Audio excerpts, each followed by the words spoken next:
Oh, you too. It's William.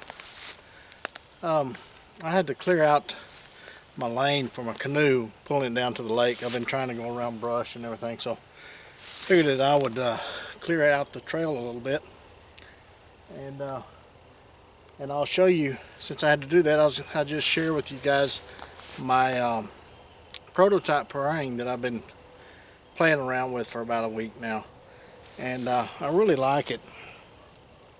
The where I live is a lot of brush, vines. It's very dense woods, and I've said this in other videos where I've introduced machetes and things like that. To me, the difference between a machete and a parang is the blade thickness. A parang has a little bit heavier blade. It's more for chopping than it is for what a machete is used for, as far as grasses and brushes and vines and things like that. It's what I would consider a machete to be used for. Now, parang has a little bit heavier blade, like I said, and it's probably more conducive to my environment for dense woods, dense brush, things like that. So with that said, set this off to the side here, and this is the parang that I've been playing around with, and it's kind of on the British parang design, sort of, kind of, but mine has a little bit more curved blade. You'll be able to choke up on it a little bit better, and I'll put the specs, the links, and the blades and everything else in the video here so you can read it. This handle, as I use the same handle material that I used on that BST bush survival tool. It is a horse stall mat. It's rubber. It's a very dense, hard rubber, and I mean, you can get a grip on this thing if your hands were completely soaked. If this handle was soaked, you can still get a good grip on it, and I like that, you know, especially in a large knife or a small parang, which is what I consider this to be, a small parang. And I haven't decided on a name. I mean, it's just a small parang. It's not going to turn the world upside down as far as design. It's pretty much a basic design that you can find just about anywhere. It does have a little bit different handle, like more typical of my handle.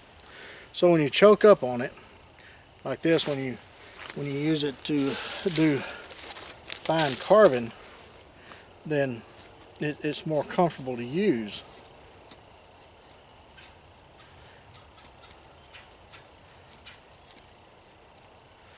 And you just use those, make those fine feathers. You can use this knife or parang for a lot of the smaller chores. It's not as heavy as a lot of the parangs are. I lightened it up quite a bit because I used a little bit thinner material. I used 5/32 01 tool steel with a blended saber grind. Comes up about halfway, and I'm going to show you how well it chops or clears brush here. I'm going to try to clear a path right through here, and so that I can get my canoe straight from this direction, straight down this hill and through that direction there. Of course, I'm not going to chop that tree down there, that little sweet gum, but we're going to get it to where I can go around it, hopefully. Okay, so here we go. And I like this, when I talked about lanyard the other day, I like this so I can put my hand in there and kind of get a better grip on the blade, but I don't think I'm going to need it for this, but we'll see.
That was about 1.5 inch tree right there.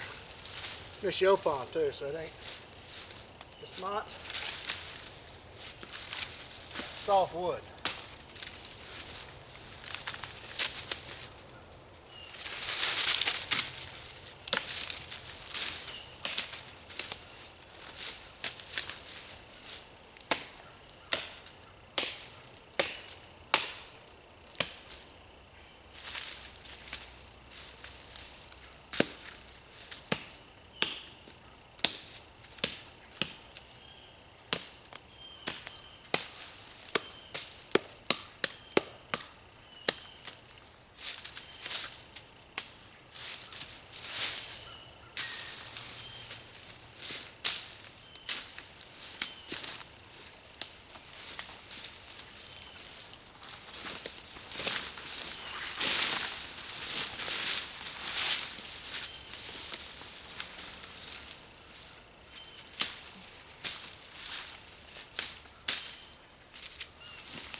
When you're using a parang, always cut away from yourself.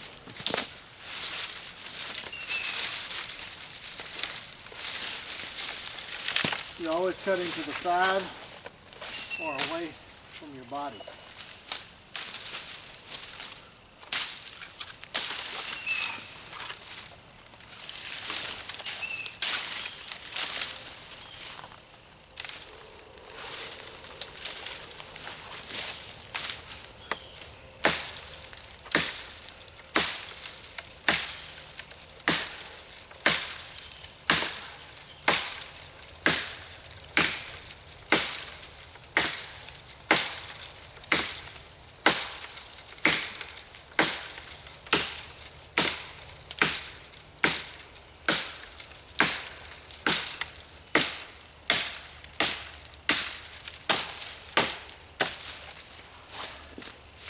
That was a 2-inch dried. I don't know what that is. Looks kind of like an oak. Maybe a red oak. Yeah, that's what it looks like, a red oak.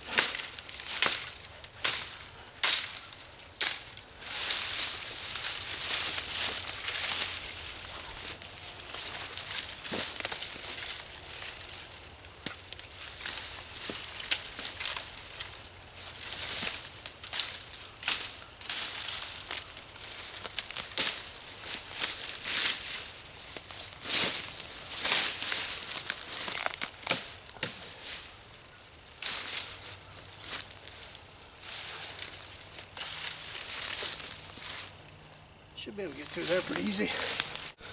So I don't know how long that took, but it didn't take long at all.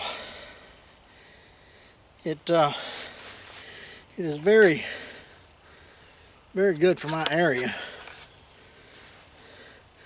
I think fitting a little tight right now.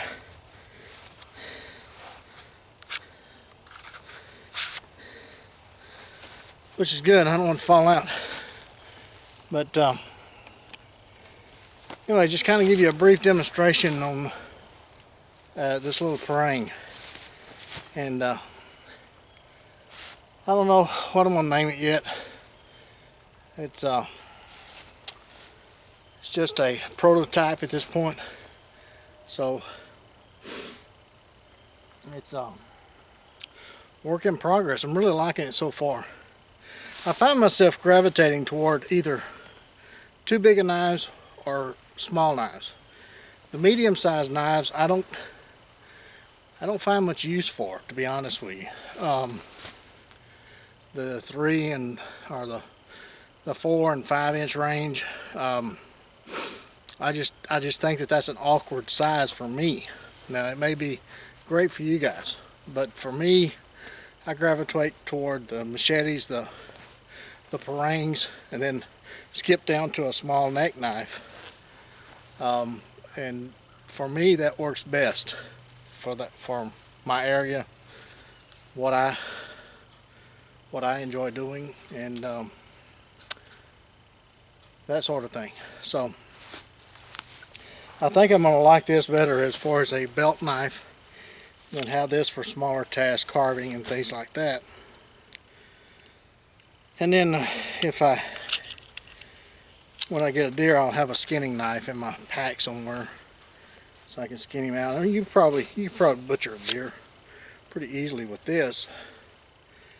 I mean, it wouldn't be the optimum thing to use on it, but I've got a butcher knife for that.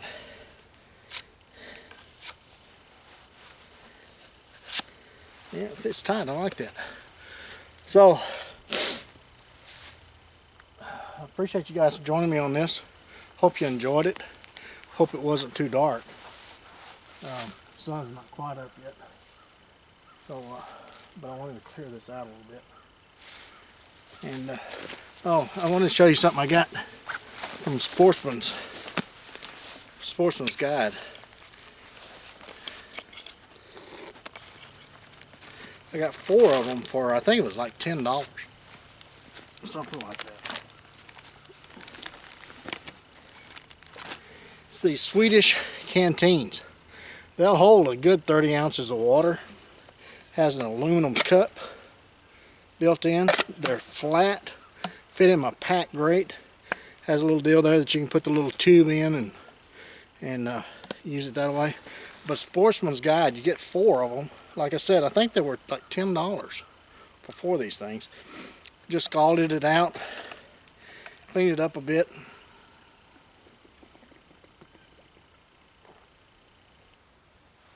Perfect.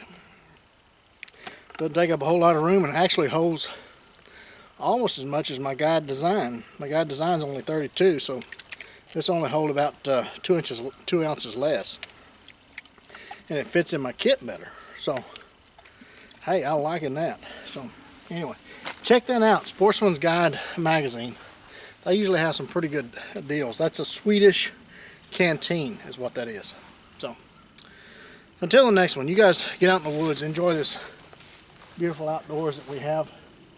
If you do take a child with you, let that child experience what we love.